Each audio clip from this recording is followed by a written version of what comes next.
It's another episode of what makes this company great. And the company today is Netflix. Boom. So, is Netflix a world class company? Does it have a competitive advantage that is revealed in its financial performance? That's the question we're going to try to answer today. So, this map I created and have just been working on this morning to try to understand the four regions. The first region, US, Canada, Netflix generates $14 billion in revenue. That's 13%. That's up 13%, mainly driven by revenue per user. Right now in the US, Netflix is generating about $15 per user, and they have 76 million members. Well, basically, you could argue that Netflix has fully penetrated the US and Canada. And as a result, the only way to increase that revenue number is to increase the revenue per user, which is a challenge, right? Now, let's look at Europe, Middle East, and Africa, where they're generating a whopping $10 billion in revenue. This has risen by 7%, so it's slower growing, and it's coming from a rising number of members. The membership being paid in Europe, Middle East, and Africa is $12 per member, and there's 80 million members. So membership is already pretty big. There's still opportunity for sure compared to the US as far as members concerned. But what you can see is the opportunity to start to increase the revenue per member is the key opportunity for Europe, Middle East, and Africa. And let's look at Asia. In Asia, they're generating $3.6 billion in annual revenue. And they've had it's up 19%, and it's mainly just because more people are coming on the platform. Because in Asia, they're only getting about $9 per member, and they have 41 million members. Now, if we include China, there's still a massive amount of growth. If we exclude China, there's still a massive amount of growth. 600 million or so people in Southeast Asia, and another 1.4 billion in India. So there's still a huge opportunity not only to grow members, but also to grow the price per member. And then there's Latin America, where they're generating $4 billion, and the best of both worlds. Revenue there is up 27%, and it's coming from rising revenue per user and number of members. This is, of course, the sweet spot for any business when you're growing your number of customers and you're growing the amount that customers are paying on average.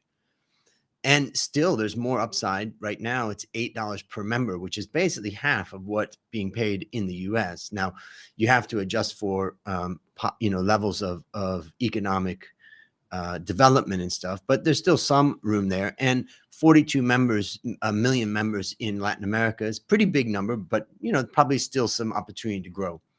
So you could say that a huge amount of growth is coming from Latin America. This is trying to get an understanding of the revenue structure of Netflix.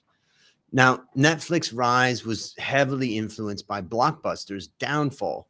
When I was living in America, we used to go to Blockbuster and rent videos.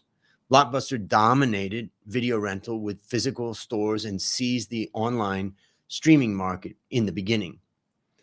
But of course, Netflix took over and trounced Blockbuster, and Blockbuster just couldn't recover, and they couldn't really move into the online. And I think that, to me, this brings up an interesting point, which I just want to highlight.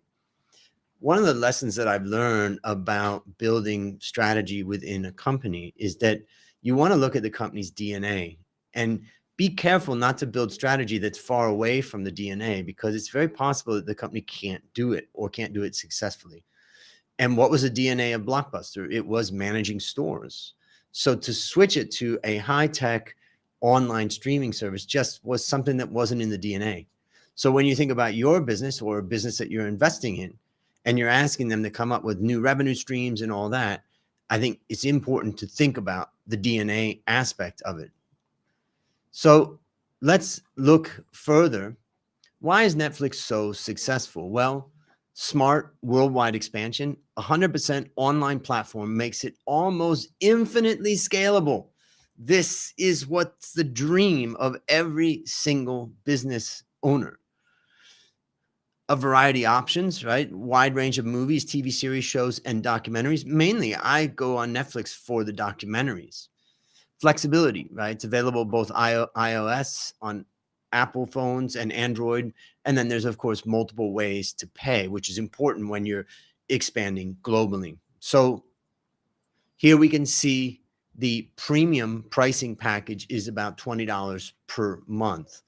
And you can get a picture of basic with ads, basic and standard, and how they're trying to market that globally. Let's just look at some of the most popular shows.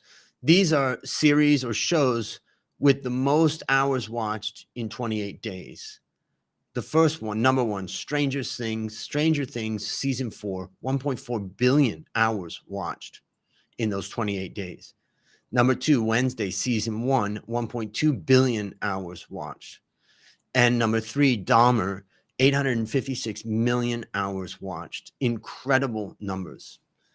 Here's an interesting article that I just saw, and this is coming out of Economic Times, and it says Netflix has listed a machine learning product manager position that will compensate between $300,000 and $900,000 a year, making it an extremely high paid job. You can see that the cost in this business is all about the developers and the technology. That would be nice to get a $900,000 job. Now, the founder, of course, is Reed Hastings. He was born in 1960. He's co-founder and CEO of Netflix, though recently he stepped down, the world-leading streaming service. He co-founded Netflix in 1997, originally as a DVD rental by mail company before streaming.